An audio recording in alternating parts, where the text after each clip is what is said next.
Well, hey guys, welcome to another video. And as always, thank you so much for tuning in. You know, on this platform, we have made it very, very clear that when it comes to Black American history, we are all about it. And we're going to do everything we can to protect it, to make sure that the stories that our ancestors helped to weave together are told. And that we're doing everything we can to protect that, even from people who look like us. Now, as we've talked about at length, and we're going to continue to talk about it, well, there's an online group that call themselves FBA, who are the direct opposite of that. They like to embellish. They want to add things. They want to edit, Black American history. And that is not something that we're going to tolerate or stand here. We're not going to do it at all. At every given turn, we're going to call you out for what you are. And we have to defend Black history, because that is our story. You take this bad enough. Our story, much of our story has been taken away from us. We can't allow people to come in, even if they look like us, to alter, to change, to add their own seasonings and special sauce to our story. We can't do that, and we can't allow that, and you can't allow that. And so this is one of the things that we do here. We want to always make sure that the record stays straight. And unfortunately, we live in a time right now where people are going to the nth degree to alter our history, adding different things that never happened, that wasn't there. You have people we've dealt with, what was it, a year or so ago, where there was a big thing online where people were looking at Russian paintings. Yes, Russian paintings that had dark faces, and they were making the connection between those Russian paintings that had dark faces on them, and we explain why those faces were dark, but that's another story, and connecting them to Black Americans. Yeah. And then fast forward to today, now we got some black folks who are making a connection between us and the people of Atlantis. Yes, the people of Atlantis, right? And then I just recently uploaded a video that showed now that, we got people who are making a connection between Black Americans and space aliens. Listen, our history is very rich. It is something that we should be very proud of. And I take great offense when I hear people say that Black Americans don't have history. I would encourage you to go back to our most recent video where we talked about what Black American history is. And what we did was we took an academic look. We had to first define what is culture, right? We had to define what is culture. Oh, I had to go back. I said, people who say that we don't have a history, scratch that. What I'm saying is there are people who say that we do not have a culture. That's what I was trying to say. So what we did was we looked at the definition of what culture is, identifying the pillars of a culture, regardless of the color, regardless of who it is. Let's start with a baseline. That's what we did. And then what we did is we took a sample culture, and then we said, okay, now that we got pillars, let's see this definition in action. And that's exactly what we did. And then finally, we took a look at Black American history and used the same baseline, the same standard. And we saw some things there, right? Didn't we? Yes, Black America, us as Black Americans, we do have a culture. We do have a rich history. However, when you measure it against traditional cultures, there are some very unique differences there, and we discussed that. One of the characteristics of our culture is that we can adjust. We adjust very quickly to whatever is happening. That's been our whole story since being in this country, is learning how to adjust, learning how to adapt on a dime. That has been a staple within our culture. Now, what is the other side of that is when you look at internet usage. Okay, fast forward to today, internet usage, particularly social media. When it comes to Black Americans, we are at near the top, if not at the top, when it comes to internet or social media usage. The top platform that we use is X or Twitter. Then it's followed by Facebook and Instagram.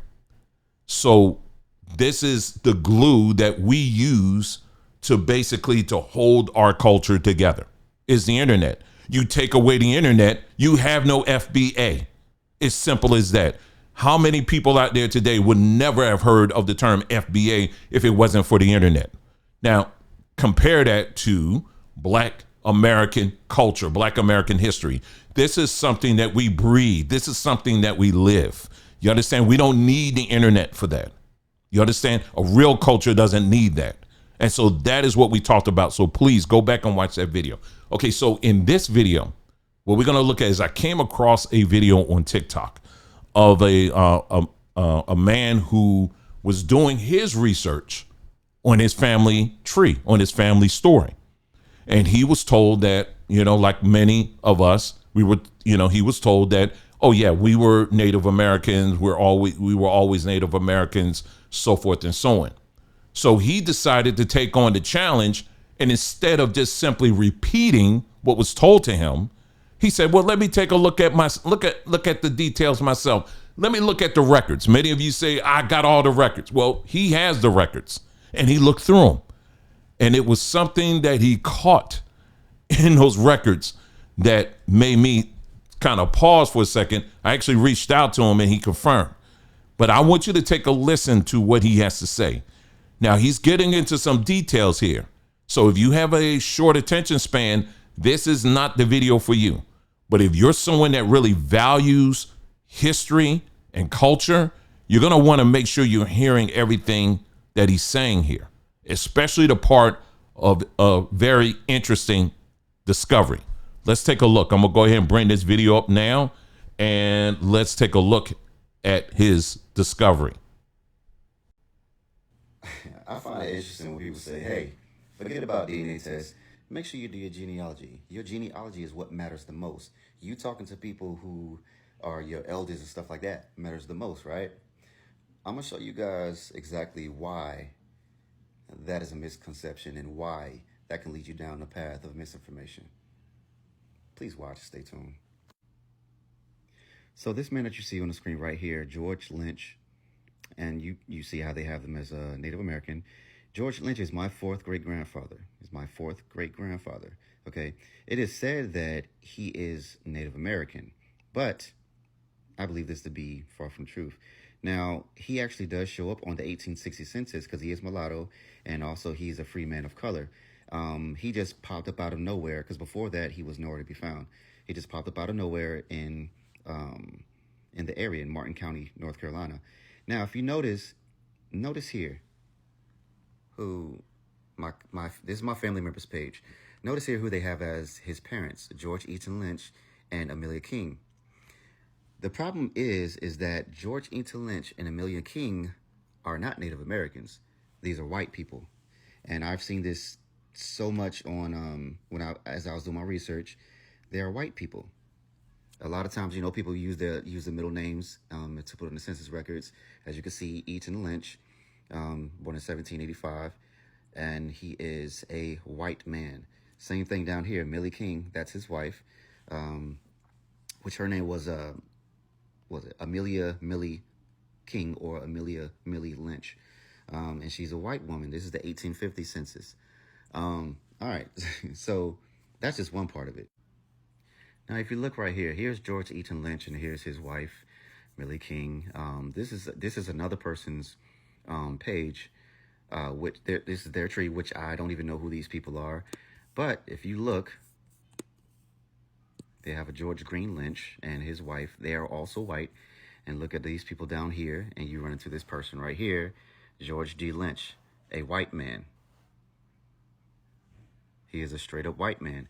So it's crazy because people have used George Lynch saying that he is Native American, but yet you have him with white parents. And there's numerous people who have put George Eaton Lynch and Amelia King as the parents of my ancestor, my George Lynch.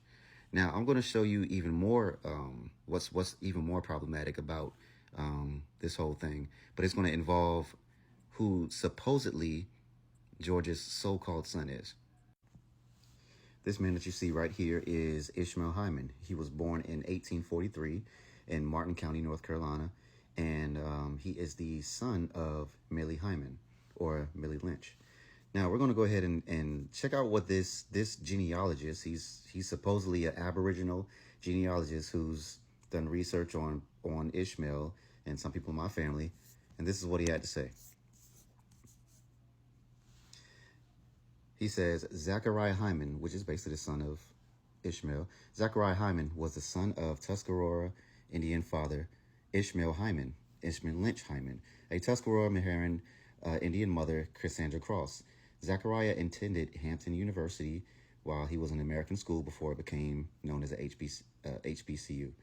Ishmael Hyman, check this out, Ishmael Hyman Lynch worked for William Thomas Hyman, who required all American Indians who worked for him, who lived on his land, to have Jewish names. So Ishmael and his wife's last name were changed to Hyman. Ishmael Lynch was the son of two Tuscarora Indians, George Lynch and Malia Lynch, which it's actually not Malia, it's Millie, but on one of the death certificates it says Malia. So some people put Malia, some people put Millie. But I've seen Millie more than anything. All right, George Lynch and Malia Lynch were from Indian Woods, Tuscarora Reservation. Now, going back, I find that to be very, very interesting. That was stated. I don't know who this Native American Aboriginal genealogist is, but my cousin has him posted in one of her galleries. So I find it very odd because Ishmael, okay, if you actually do the research, Ishmael is actually the son, not of George Lynch, but he is the son of William Thomas Hyman. Now notice on this screenshot right here, it says that Ishmael Hyman worked for William Thomas Hyman, but that is not the truth. He did not work for William Thomas Hyman. He actually was a slave to William Thomas Hyman. And how do I know this? All right, how exactly do I know this? So let's look at first I'm going to show you this death certificate really quick. Okay, on this death certificate, it's put that, and this was updated by one of my other cousins, and, she changed the names and said he was Native American instead of colored and, stuff like that. And she also changed the name right here. It wasn't George Lynch that was there. And she's also one of the other ones who actually believes that Ishmael and George Lynch were Native American. But if you actually look at their certificate, it says that his father is William T. Hyman. It was annotated as William P. Hyman, but you know how sometimes it's hard to read. So his father is said to be William Thomas Hyman, and this is Ishmael's death certificate. And for some reason, my cousin, she updated it, I guess, to say George Lynch instead. So how do I know exactly that it's actually really, William Thomas Hyman, that is his father, and, it's not Millie? Okay, well, I'm going to show you this as well.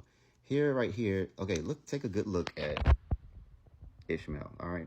Now, take a good look at William Thomas Hyman's son. I kind of see a resemblance. Now, I know resemblance is not the best thing, but also what I have here as well is, let's see. Let's look at William Thomas Hyman's will.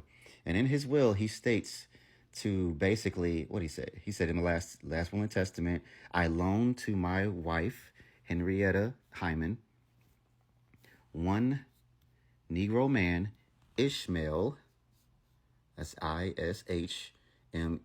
I'm like the only person who's found this. Ishmael, during her life, and and it's during her natural life and after death, and and to her and go to my children equally after that. Ishmael was a slave. This was in 1864, okay, and it is William Thomas Hyman's